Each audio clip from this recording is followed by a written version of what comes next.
think that worked. Yes, it did. Okay, ladies and gentlemen, we're live. Welcome. This Year of No Gear, episode 13. And today, my guest, I'm really happy to say, is YouTube and Australian musician Leon Todd. Leon, welcome, man. Thank you for doing this. I really appreciate it.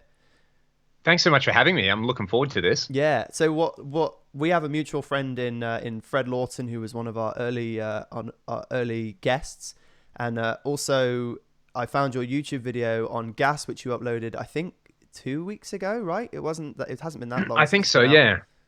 yeah. I'm interested. What led you to make that video? What brought you on to make to create something about gas and things like that? Good question. The main kind of impetus is, I don't know if people can see, but I am surrounded by musical equipment. So Right. I'm a long time addict when it comes to gas. And I was actually reading something about photography, and I stumbled across a kind of like a blog post where someone was, they were talking about mostly the kind of the psychology of gas. And I forget where I read it, but I read one or two lines, and it was like reading your own inner monologue. Right. And I was just like, I just kind of stopped, and I was thinking about it, and I was like, hang on, my madness is it's starting to make sense. Maybe if I kind of try to, for me, a big part of why I do YouTube videos is part of it's just trying to, remember how to speak, especially Nice. especially at the moment, because we're all kind of like still hermetic, and you might speak to two or three people on a given day, or you might text a few people. And part of that process for me is like sorting out my own thoughts. So it's, I can turn a camera on and I can just start, it'll either be absolute drivel, or it'll either, kind of resonate with people. So yeah, it was that, and just that kind of little brainwave of, okay, I actually can finally reflect on the fact that a lot of my gear buying habits are related to that, quite existential and quite philosophy. It's quite philosophical, where it's like, okay, you're a guitar player. If you're not playing guitar, or you're not writing music every hour of every day, you're like a failure. That self-induced doubt or stress. And that's a topic that I feel like with the band I'm in, Ragdoll, we write about that stuff, that kind of self-doubt and fear of failure kind of thing. So it just made sense, and it felt like the right thing to do.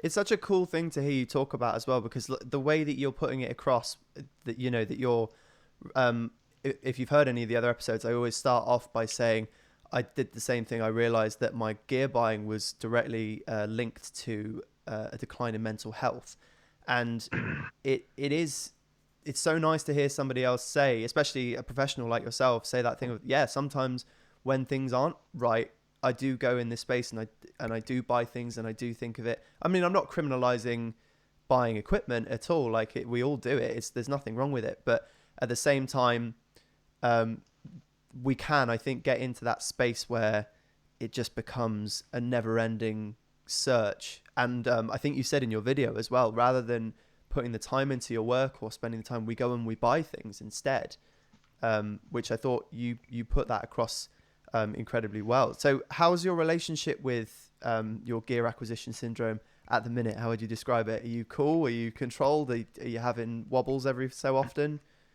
Relatively so, yeah. It's I think with guitar gear, it's almost like, for me, like a good analogy for this is, my dad is 63, and he smoked since he was about 10 years old, and he quit last year. Like, just out of Yeah. the blue, I'm Wow. going to stop smoking. He got himself a little no nicotine vape, and he used that to get over the compulsive having to have something in your hand and doing kind of thing. And I would almost compare it to that. And it's funny, anytime I see him now, he'll be like eating a piece of bread. He's like, my God, this is the best piece of bread I've ever eaten in my life. And, I'll eat it and be like, well, yeah, that's what bread's tasted like my entire life, But for him, it's this like richer experience. He's And never experienced it's a what real taste is, kind of thing, because of his habit. yeah, Yeah, and it's kind of a similar thing with guitar gear. Like I own a lot of guitars, and I'll still find myself on Reverb or eBay looking at guitars, and then I kind of go, you know what? You already have a lot of really good guitars. Um, Go and play one, and if the strings are old, really treat yourself, and spend $15 on a set of elixirs Mm. and put them on, and then it'll feel nice for a long time. So that's kind of been part of my process, and even just having the stuff I have accessible and not in boxes or cases, and has been a that was kind of a small little tweak that I think I made, which has really helped me with that. But then it's you like I'm just interested in so many things. I go from that, and then it's like, okay, cool. I bought the last pedal I bought, which was about 4 months ago now, is this PolyFX Digit, and it's handmade by one guy in like a suburb of Melbourne. I actually went to the workshop when we were on tour there, hung out with the dude, and I was like, look, I'm just gonna buy your thing because it seems like you're doing a good thing, and there's all these Eurorack style synth modules in it, and now that's on my radar, and that just seems like an even scarier black hole of gas. So Sure. that's trying to keep that at arm's length is interesting at the moment. But yeah, it's trying to see the positives, trying to reward. It's a weird thing, how do you? There's this like reward structure built into buying stuff related to the guitar, because a chorus pedal. I don't have a chorus that sounds like this, and then that wears off pretty quick. So it's like, how do you, with the stuff you've already got, how do you try to get that little kick and that little reward out of that? That Sure. makes sense. Yeah, no, it totally makes sense. I think as well we all get lost in the what if scenarios of it, getting to the gig. And I mean, I'm pretty good with my nerves now, but I still do have that moment of what happens if I go to a gig, and it's like a learned behavior, right? What happens if I go to a gig and my amp breaks, or what happens if I go to the gig Uh-huh. and the sound of the record, this is how stupid it gets. What happens if the sound of the record is a Strat and I don't have a Strat on me, to do that, which is silly really, because in a live situation it's mostly manageable. If you knew you needed a Strat that bad, you would have known that when you learnt the songs up until that. But that's where you go. And we all get into this space of, oh, what if somebody asks for, like you said, a chorus pedal and I don't have it? What if somebody asks for a 335 and I don't have access to that? And I think that's kind of maybe what plays into it, in my opinion, anyway. And you've got a pretty rad guitar collection, so I can't see that. I watched Yeah. that video. If anyone wants to go and check out Leon's YouTube channel, not only is the gas video up there, but there's also a guitar collection video on there. And I was taken aback by that three not 335, the double neck SG your dad Oh made. yeah. That's a great, and your dad made it and it sounds great. Um, That's such a great example of what I was talking about though. It's like, you have that is such a cool thing. mm, Like, such a unique thing with so much character and individuality, and yeah, so that kind of plays into it. I mean, the other thing, this is almost because people will do this and they'll then see my YouTube channel where I'm just constantly spurting out content about gear and probably fueling people's gas. And they'll just go, he's obviously insane. Trying to talk about not doing this stuff. But the other, like on that point of having to have one of everything to feel sufficient, that, I mean, there's so much like junk mythology when it comes to music, and guitar playing, and like just utter garbage yeah. that doesn't make you better. It doesn't help you play. They're just these like tall tales that people, Jimmy Page used this thing with a transistor like this in it. So if I have that, a bit of that mojo will rub off. And I read an interview with a guitar builder a while ago. I forget who it was, but someone asked him the question, do you think vintage instruments have mojo? And he said, look, I'm a mojo agnostic. I'm not saying it's not there, but I make instruments that I build to parameters where that mojo isn't required. It's controlled and it's I think that's really what I've tried to work on with that. It's like, most stuff is probably fine, and most stuff like gear is really good these days. That's part of the It's problem, really consistent. Like, yeah, most cheaper guitars now, you'll pick up one and it will sound the same as or very similar to the other one you played, whereas that wasn't always the case. Yeah, and I mean, it's in as someone who reviews and demos gear as a, part of what they do, I can like really easily say in good faith to people, yeah, you can spend $500 on, a used PRS SE, and it's probably going to be an instrument you can use for the rest of your life.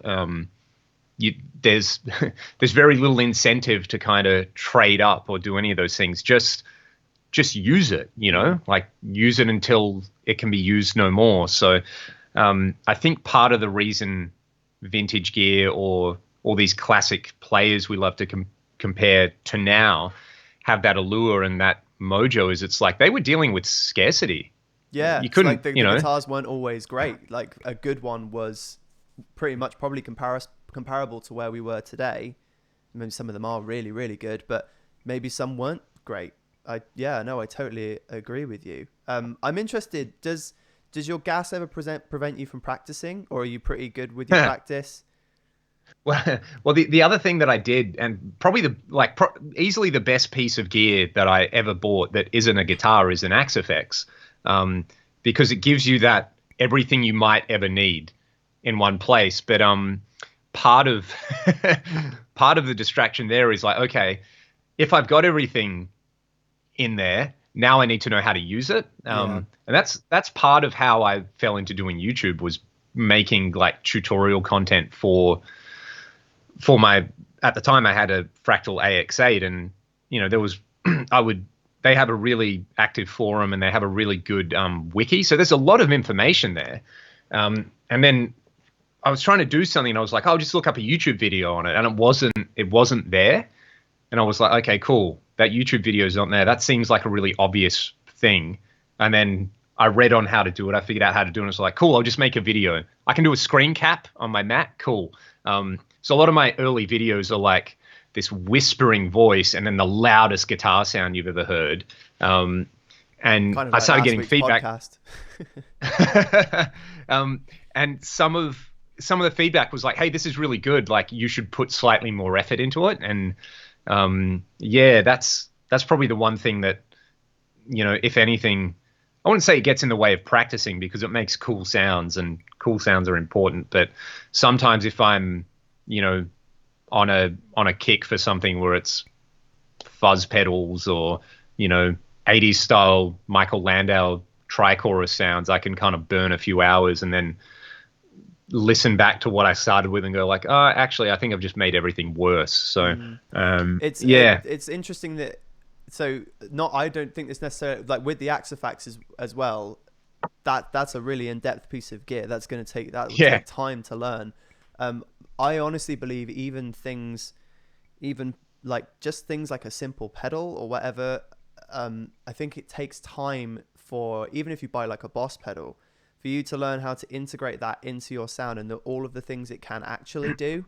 I think actually takes weeks, if not months, for you to put it in different situations, see how it works, which is why I moved away from the buying so many pedals things. Just because I found that people who had those pedals, those simple pedals that we sort of think nothing of, like a Boss DS1 or whatever, and you think, oh, it's a DS1, I know what it does. But then you see somebody use it and they use it in a way where you're like, I never thought of that. And it's because they've had that time with the pedal to fully work out where it sits and how it works. And that takes time. Really, every time you buy a new piece of gear, it takes at least a couple of weeks, if not months, to understand it and, get to grips. Big time.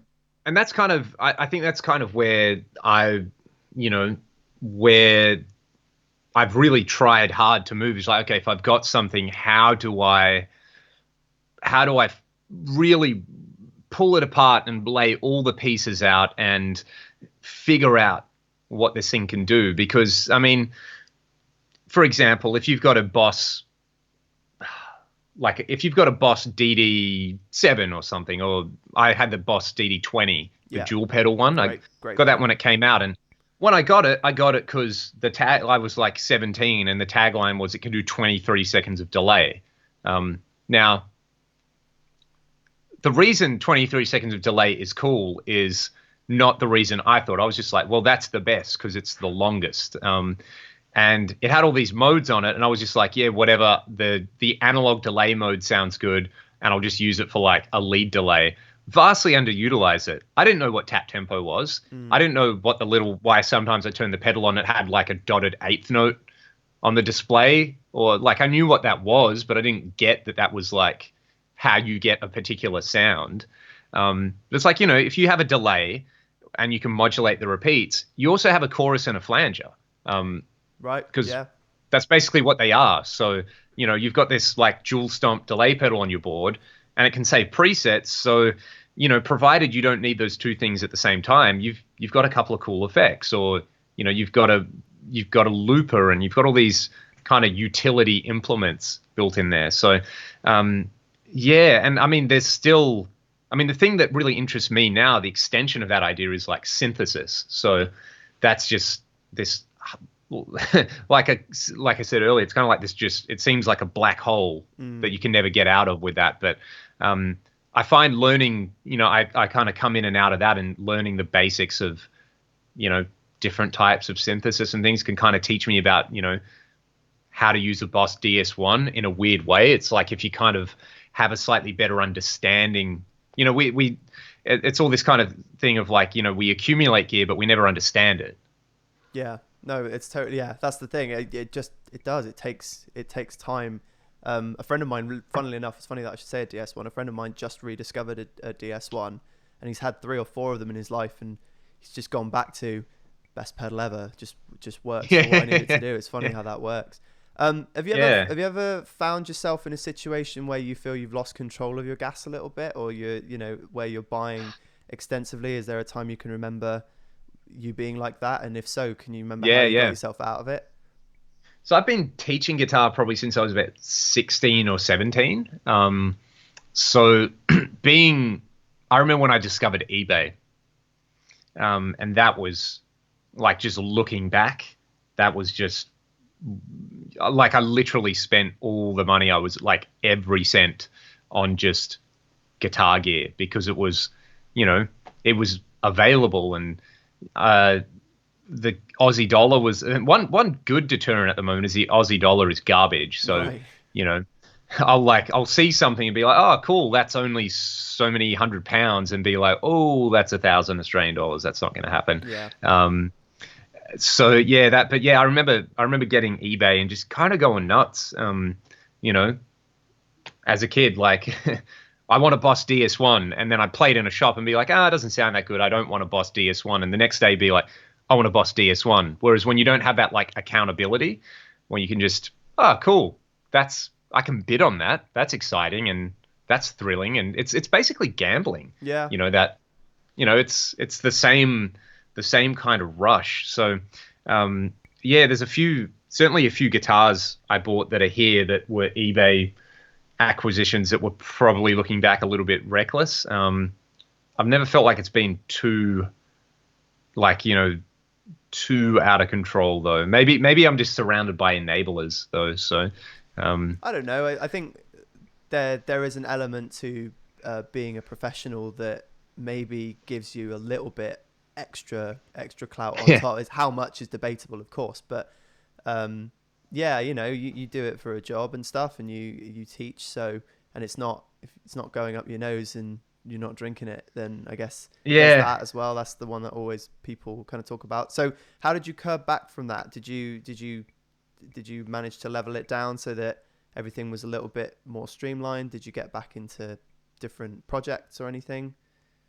Yeah, I think for me, like really getting into recording music and writing, and we right at the end of 2011, we put out our first little 4-track EP as Ragdoll, and then a friend of a friend passed it on to someone who books a festival side stage in the US, and we ended up getting booked to play this festival, Rocklahoma. We had like 2 months notice, So that was a kind of wild ride, and we ended up basically doing the like indie touring thing in the States quite a bit, and we've done the same thing across Europe and all across Australia. So that kind of, I don't know, I think that experience touring taught me so much about what I do and what I don't need.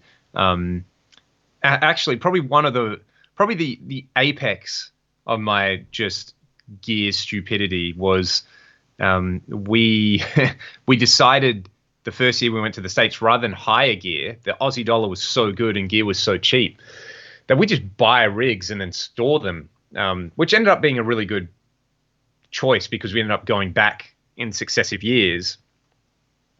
But we were in this guitar center in Oklahoma City, and everybody else had like picked out their gear. I remember our bass player was like, that, done. You know, like in 5 minutes he had a rig together and it sounded great. And then our drummer basically kind of did the same thing. He, you know, played a few kits and was like, cool, I'm just going all out. I've always wanted this like Gretsch drum kit, so, you know, YOLO. And then I played every single amp in the store twice, every pedal, like everything, and wasn't into any of them, and had this kind of realization where I was like, I've just done this, but I haven't thought about the sound that I want. I've just literally played every, you know, I've played a 15 watt Vox lunchbox head, which is like the furthest thing away from the sort of guitar sound I need for that band. But, you know, I've sat there and I've turned every knob and I've twiddled and I've considered, and it's like, you know, what do I need? I need like distortion, and it doesn't, and as long as it's not a full stack. And then literally there was this like 1x12 PV 6505 combo they had for like $300 used. And it was like, you know what? That'll be fine. I'll just get it and I'll just live with it. And then I did live with it. I ended up doing, you know, like over 50 shows with it, and then it died. But, you know, that's like what, $6 or $7 a gig out of a little amp. So that more than paid for itself. And yeah, that experience really, really kind of helped, I guess, kind of hone what I need. It meant that instead of, you know, it then meant that, you know, rather than be obsessed with pedals, I was obsessed with delay pedals. So then I wanted to try every delay pedal, because that was really the only kind of thing I needed in my rig. And that just kind of went on and on until I got an Axe-Fx, and then, you know, I kind of learned how to use it, and now it really kind of slakes the thirst. Anytime I see a new thing, it's like, okay, I wonder how I can reverse engineer that. Which is an interesting one. I had a similar thing where I bought a Boss MS3 very recently, and that did the same for me. Like all the kind of, I used to have it was like a case in the corner that had all my pedals in it, and it was like almost like a CD thing, and they were all like on display, and it looked awesome, but it was very, very arrogant. And they were all, and I used to have like, a phaser in case this comes up, a vibrato in case this comes, you know, yep. Just like all of these like what if situations. And then you get into a multi effects, and even now, as I love Phase 90s, they're great. I've never needed to buy one because I've just gone, well, it's for all the times I need it, it's in that box. So yeah, have you ever played do you ever do the Line 6 M5s? I remember they kind of changed everything for me pedal. As well. Yeah, and they're really cheap. They're really cheap over here. They're like, I don't know what they're like in Australian money. Over here, we're looking at maybe like £100 or sub £100 maybe. Yeah, now. They're so cheap. About that, they're awesome, and they've got there's a couple of modes in there which are just stellar. I remember buying a this was pre Axe-Fx, but I bought an M13, like the big one, in the States one year, just because it was like $200, and I was like, hang on, I've seen that in shops here for lots more than that. I'll just buy it and flip it. You know, that's a wicked deal. And I started playing with it, and I was like, man, this thing's incredible. Like, you know, the sound's available, and, you know, learned how to program it. And then I don't know how, but I broke it. And, you know, I ended up selling it to someone for parts, because they were pretty confident they could fix it. But then, yeah, I got an M5, and that was awesome. It's like the Eventide H9 as well, which is more expensive, but, you know, like I grew up, you know, worshipping Steve Vai, so it was like that all those passion and warfare sounds. Mm. And then looking at what an H3000 would cost, it's just like, that's, like a deposit on a house. And now they make a tiny little pedal that does it all. So, yeah, there's that. And the MS3's awesome as well. Yeah, it's been great. I've not I don't even own a fuzz pedal anymore. I use the fuzz sounds in it, which may sound sacrilegious, but they're good. So just a heads up, guys, there's a comment window. If you're watching and you've got a comment for Leon, or you want to drop him a question, do feel free to just drop it in the comments. Yeah, we'll certainly do that. Okay, so carrying on. So how do you get back to playing? Did we ask that? Did you answer how you sort of get away from your gear and back to your back to playing the guitar?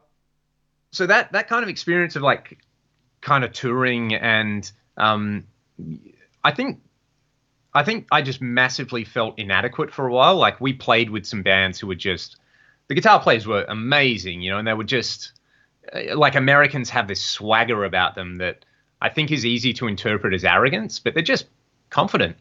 Like, and that's not it's not the British way, and it's not the Australian way, because we have tall poppy syndrome ingrained in us from birth.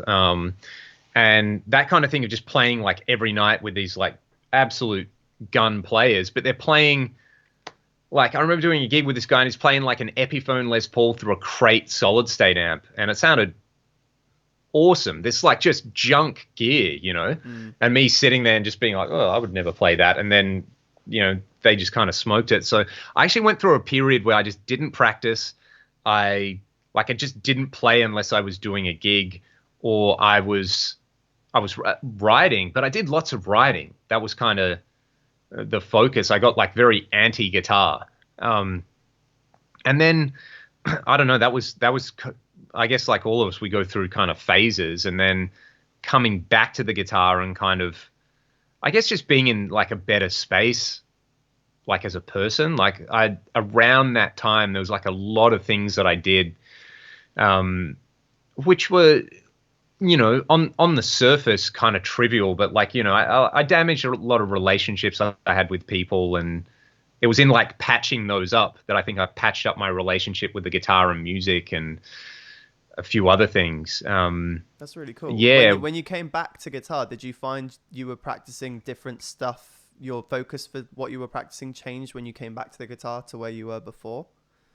Yeah, big time. I think just and it's like such a cliche, but it's like, I got sick of that feeling of false modesty where, someone would come up to you at a show and say, oh, well, you guys were really good. And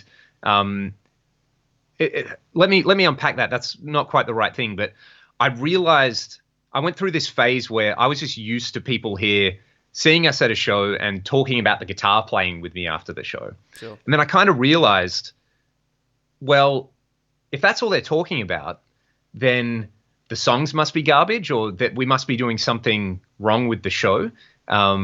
So my metric for doing a good gig was if someone came up and said the band sounded good or I liked the songs. So it was about like learning to play in a way which wasn't just all about guitar and was more about, well, I'm sure there's going to be people, if someone enjoys the guitar playing, then that's fine. I don't have to be like, oh, no, that's important to be really insecure about that. But at the same time, it's kind of my focus changed from what am I doing? Like, are my parts good?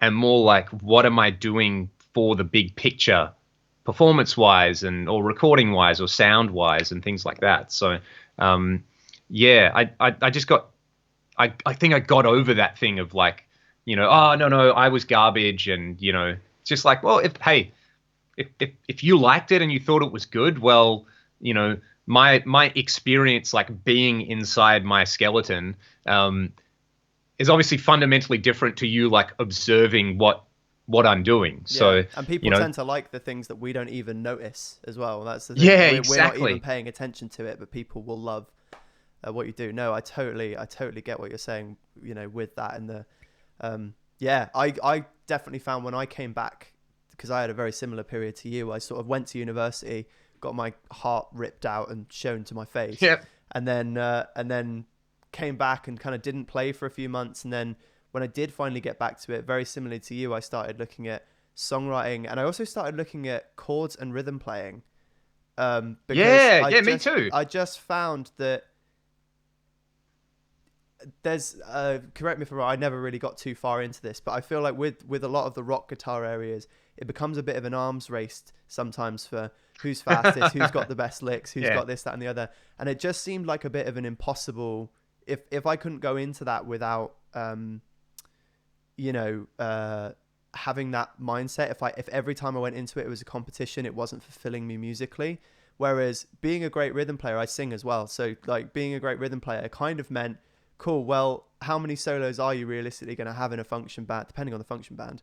Like, if I can get through the solos, but I know my rhythm playing is tight and I'm making the band sound better just by being there and people don't notice, then that for me is and it's just a skill that a lot of people don't have. A lot of people go straight into the lead playing, don't touch the chords at all. And it's weird. Chords kind of make me feel a little bit more comfortable and useful, I think. Yeah, me too. I think I kind of went through that. And one thing I noticed sort of in that phase where, we were touring a lot and that kind of thing was sort of like, okay, like what do we do as a band that is cool? And Ryan, our singer, is incredible. He just has this like amazing voice. And if you ask him about it, he's just kind of like, well, that's just kind of what I do. And I try not to, think about it too much. And I just try to drink a lot of water the day of a gig, and then I can do what I need to do. And then he's playing bass as well as doing that. And part of the sound of like being a trio, what we kind of stumbled across was it's like, okay, cool. You can, rather than every part of every song just being like 4 to the floor, 8th note bass, chug, chug, chug guitar. We have a lot of like syncopated little like rhythmic things. Like I love bands like Rush and The Police and just those kind of things in there. It's like, okay, cool. A lot of these bands that we're playing with, the guitar players are flash and they're great, and the bands have these great shows, but they're not super tight. Like they have this looseness about them, which is cool, but it's like, what if we just really work on playing tight? So for me, that was like, what if I just try to really, really like double down on my rhythm guitar playing and, lock in with the drums and listen, like really listen hard to what's going on a recording and during a show. And get that thing of like, well, I can play a power chord, or I can play a power chord with like I can play the 9th on the top string with my pinky in a weird way, just to get a bit of extra texture and character, and thinking about the musical elements of what you're doing rather than the technical mechanical elements of what you're doing. I've also just found that like that helped my ears so much. I always really struggled to pick out chords or pick out melodies, and getting my brain in that kind of space, just you leave it there and it marinates, and then it just kind of gets filled up with all the information that you want. It's like, rather than, and then the flip side was that because I was working on my rhythm playing, which is what you do for most of a gig, then like that just helped every aspect of my playing. It's like doing cardio, like that only helps everything. Yeah. Well, cardio is the prime example, isn't it? You can lift as many weights as you want, but if your cardiovascular system can't keep up with it, you're going to hit a wall eventually. That's a really good analogy. Yeah, I like that. Great. Okay, I think you already told me kind of what you thought your best purchase was, but in case it's something else, what do you think that was? Best thing you've ever bought? Like you would buy it again in an instant, no waste of money. Yeah, like for purely just for there's probably realistically 2, and they're the 2 things that are like how I find they're the things that I use where I'm the most comfortable and probably where I sound the most like myself. And yeah, I said it earlier, the Axe FX is that just is an incredible thing. Again, there's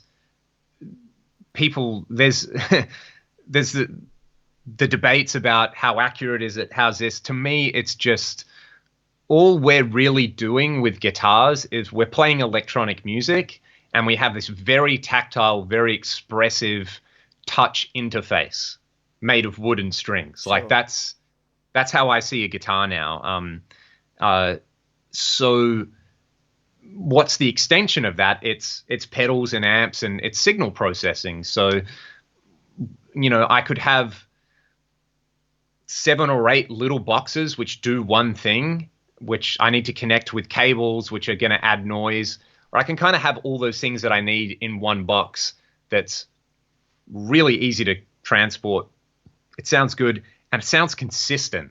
Like that's the thing that has changed so much for me is it's just, you eliminate like the quality of the power supply going to your tube amp. You eliminate the speaker cabinet choice that you're limited to, where it's like, well, you can't take a 412 to every gig.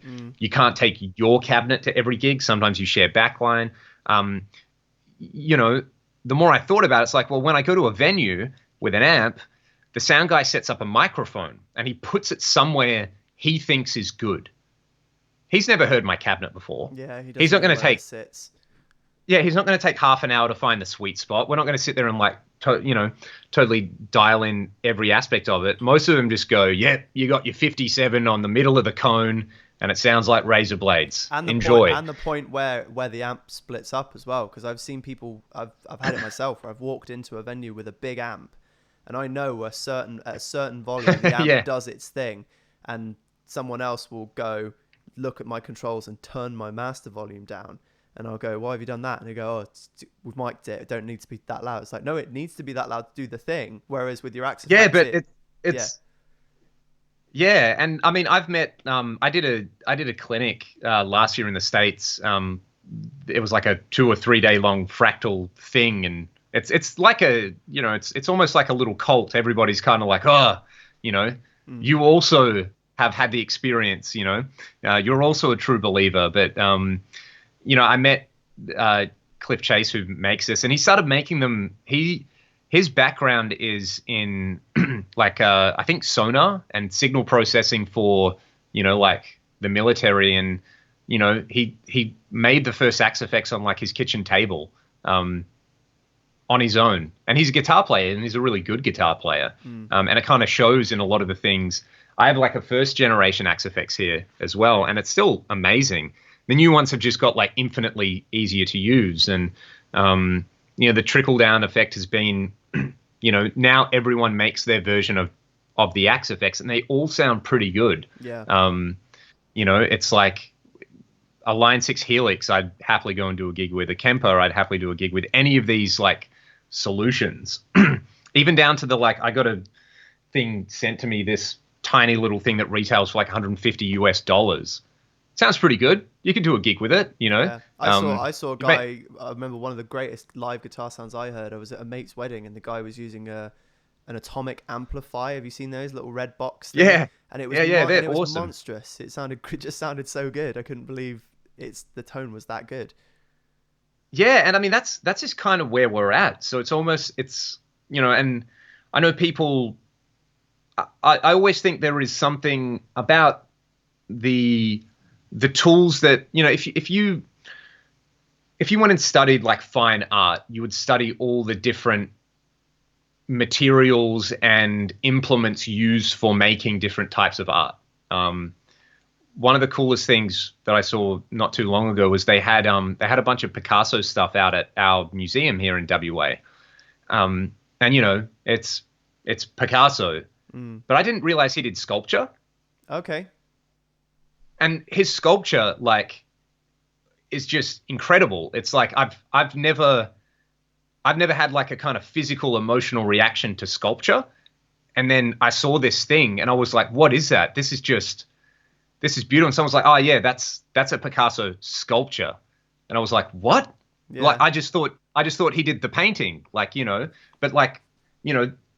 kind of the guy could do it all. And that's nowadays as guitar players, part of learning our craft is, just knowing what it's like to play through a Boss DS1 into a solid state amp and working with it, or knowing what it's like to play through, an old Fender Deluxe Reverb and where the sweet spots are and how to hit it with a couple of different pedals to do a couple of things, and to just kind of engage yourself in that. Or maybe cooking's a better example. It's like there's there's a lot of ways to like drill a steak, but sometimes you just want to get a hunk of meat and like throw it on coals and go full caveman. So yeah, I think there's that, but this is my very long answer to why I think the Axe FX is so amazing. And the guy who makes it is a genius. It's literally for me, it's up there with the like original Fender stuff, the Fender amplifiers and electric guitars and the electric bass. No doubt it's moved the community forward. Like we're in a different space now to what we were like in even 5 years ago. It is completely different now. No doubt. So what about your worst purchase? What do you think was the biggest waste of money?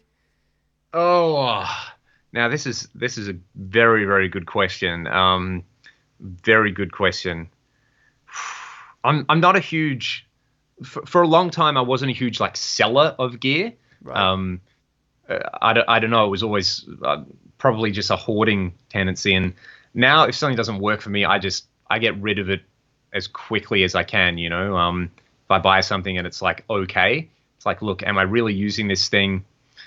I don't care if I lose money on it, just kind of having it not take up space is probably more important than having it. I think that's the real question. Or like, I used to keep the boxes for pedals and amps.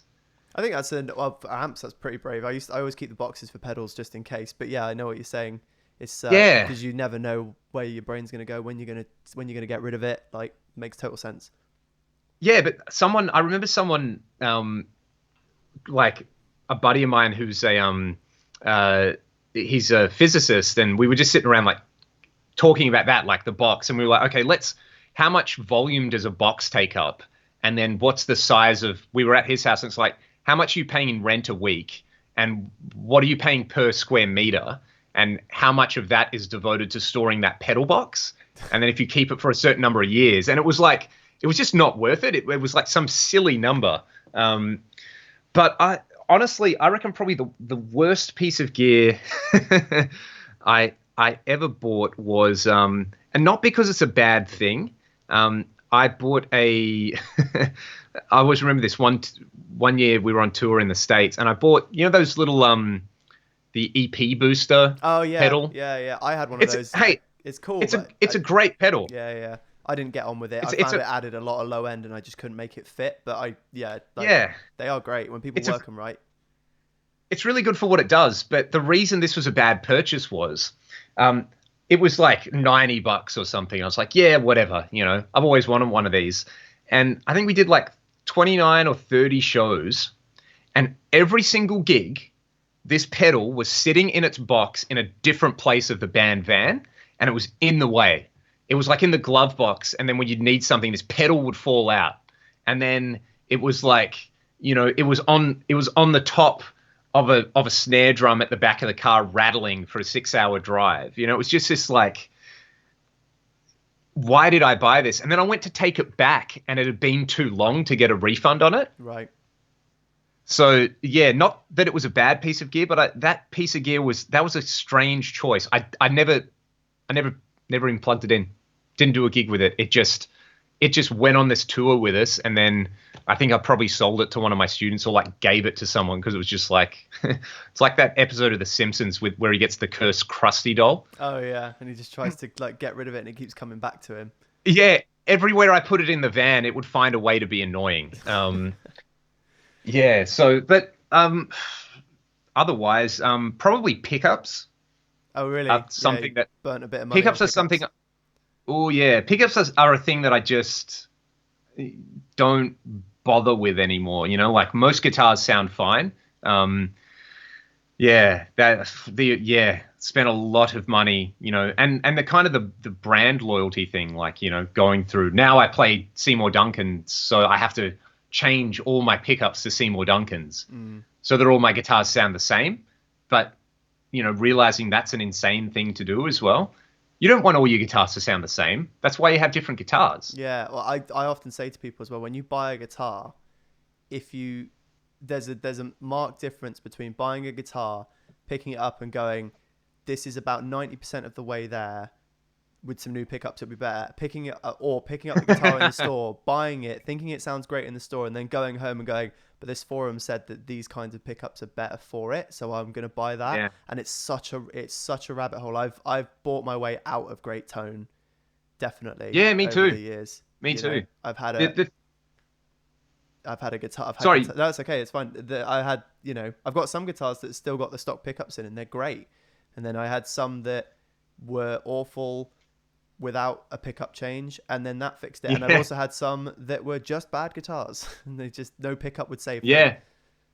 Yeah, definitely. I mean, the main guitar that I play most of the time, like it's my main recording guitar. It's the guitar I play live all the time, and most of the time on my YouTube channel is right here, conveniently. This PRS is like, it's beautiful. It's amazing, yeah, but it's like, there's a running gag on my YouTube channel about the pickups, because I reckon every single video I do with it, somebody will ask, that sounds great, what pickups do you have in there? And they're the pickups that it came with. I've never changed them. I thought about it, and then I was like, hang on, I like the way this guitar sounds. Why should I change the pickups? Yeah, so it's, and the next video I do with it, I bet you there'll be a thing like, what pickups are you using? And this guitar, when I bought it, I remember it was, again, a lot of my purchases have been in the USA, and my wife's American as well. I met her over there on tour one year, and it was like the next year we went back, and I was staying with her family, and I remember I borrowed her car and to go to a guitar center because they had a big sale on PRS, and I was like, cool. The prices were crazy. They were all like 40% off, and the Aussie dollar was good. And I was like, I've got the money. I'm gonna go and buy a nice flamey PRS because that's what I want. And they had like 10 in there, and I played all of them, and they were all fine. And I just ignored this guitar. And then right before I was gonna walk out, I was like, oh, I missed this, and I pulled it off, and I was like, cool, I'm going to buy this guitar because I played a D chord on it. Badass. And it just was like, that's so cool. It just had it. Yeah. It just had it. When sometimes you just play a guitar and you're like, whoa, that's what I want. And I was like, yeah, just, this is it. And then I played it on we did like a full tour, and it was great. And then I brought it home, and I remember doing a session and taking it to the session, and the engineer, who's a good buddy of mine, just going, dude, that's your guitar. Like, that's the one. So I was like, okay, I think I'm just going to play this guitar lots. That was one thing that, probably an important thing, getting that like feedback from, it works. Sometimes it works live. Other people as well can see when something's jiving with you, and you're like, you've got your blinders on to, well, I wanted this kind of guitar, and then someone else will go, but that sounds great in your hands. I had a very similar thing. I've got this Strat. This is exactly the same thing. Oh, that looks awesome. Me. Well, see, I wasn't sold on it because it was a gold Strat. Gold. That's so it's incredibly gaudy. And then I played it in the shop. Yeah, my friend who I went with just went, yeah, but it sounds like you. Just don't question it. We're getting on for time a little bit, Leon. So I'm gonna just swing to this last question here. So hurry me on. I'm shocking. No, it's okay. It's fine. I love the chat, and like I said, this has been great. We'd love to have you back on for like another one at some point if you've got definitely. If you've got the time. This has been great. So I normally ask people. I kind of make this a 2-part question, but depending on time, we'll see how well we do. So you have to recommend a rig for somebody in a similar situation to yours. So maybe you do some function work, maybe you do some sessions, a professional, not Keith Richards, but a professional nonetheless. And you have to go for like a rig that's like, what do you think is the absolute one guitar, one amp, one pedal? Don't worry about the tuner pedal as much as everyone always says it. Yeah.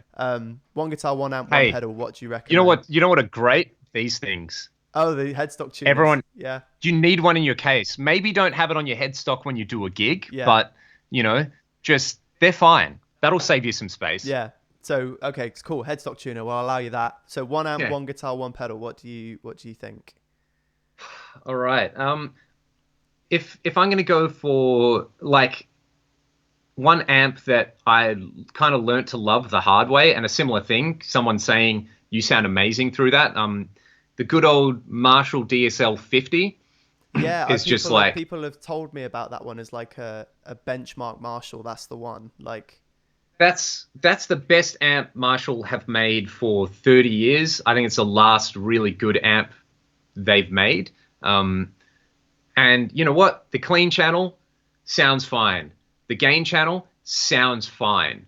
It's never going to be the world's greatest guitar. You know, you put it next to like a dedicated clean amp, and you probably go for the Fender Deluxe. yeah. You probably go for just a straight up JCM 800 or a dual rectifier, but it works. I've recorded so much music with the clean channel and the dirty channel on that, and then probably just a Boss DD20 for a pedal, you know, because Those things are great. I've the amount of times I've nearly gone and bought one of those because they were just really good. I remember when they came out, they were just a little bit too much out of my price range, but yeah, they Boss have expanded more since, right? Now you can buy a yeah. DD500 and I just thought the DD20 had everything you needed on it. Yeah, yeah. I mean, if anybody wants to hear it, I've got comparisons between the 20 and the 200 and the 500 and like the Strymon timeline, and the analog delay mode on it sounds exactly like an old DM2. It's amazing. I have an old DM2 that I found in like a secondhand store, like that wasn't working, that was really cheap. So that's a cool little collectible thing. But the DD20 is quieter and, you know, I did the sounds same the thing with same. my MS3. I had a DM2, like a Japanese one that I absolutely Yeah, loved, yeah, and then the MS3 model was so good, I just went, whatever. In fact, yeah. the MS3 was better because I can hook it up to an expression pedal and swell it in and out. So I was like, That's don't awesome. even need it. Cool. Okay. So DD20, DSL50, and what about a guitar? Um, you know what a great, really, really great little guitars are those Yamaha Rev Stars. Like if we're not spending a lot, um, then that's at a lower kind of price point. One of the Yamaha Rev Stars. One of my students has one, and it's smoking. They're so good. They're so consistent. And you know, if you wanted to go for more of a kind of higher end thing, like a PRS Custom 22 or 24, you Do know, you do the? is Do you that. go for the coil split ones, or are you just a straight? I just like the humbuckers. So the main one that I use, and it's like my main guitar for standard tune gigs. I do a lot of like, you know, kind of freelancy stuff here. Um, like, you know, the kind of, I guess you'd call them like corporate gigs and funk stuff and Sure. like styles of music that I never would have been comfortable enough to try. 5 years ago, where it's just like, oh, cool, I can like sit there with, you know, I can like play two chords over like a 90s R&B song on the single coil mode on my PRS and with a clean sound, and that's the whole gig. This is awesome. Mm. Yeah, I really like. I've got one with the 5-way rotary selector, which most people don't like, Mm. but I'm really used to it now, and I know how to kind of click it into the right spots. And it's one of those guitars where if you're in the humbucker mode and that's just right, then the split modes are like too bright, but the tone control on those guitars are really good. Yeah, or you know, just for a few more options, just like a kind of the classic, like, you know, a Strat with a bridge humbucker will probably get you there as Yeah, well. we talk a lot about this, but I think Fred started the trend when we had Fred Lawton on to have that discussion. Yeah, he said the same thing, a humbucker Strat, and then since then, 3 or 4 people have been like, for a session man's like penknife, you know, where it's got everything on it. A humbucker Strat Yep. just kind of does it.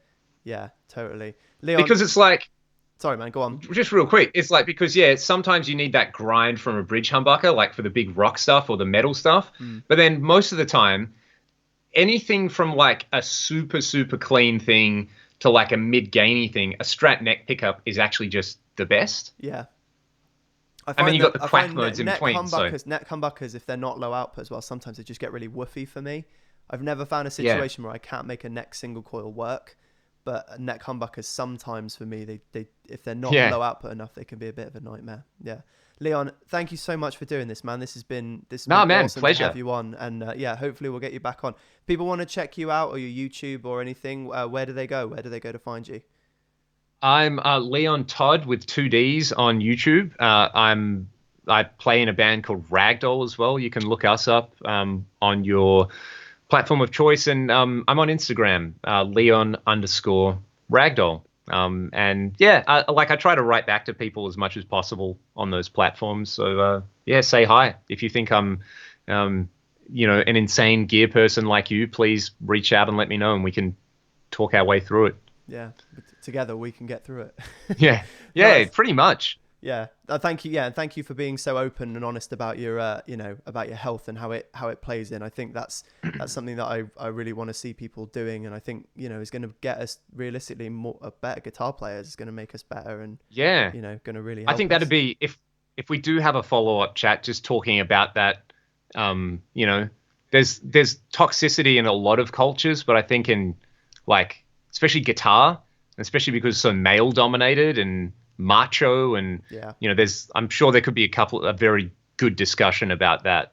which I would love to have. Cool, man. I'm going to let you get on with your day, but thank you so much, Beautiful, thanks, and man. Thanks for having me. no worries. We'll have you back again. So that's Leon Todd, Beautiful. guys. Go and check it out. This is Year of No Gear, and I'll see you on the next one.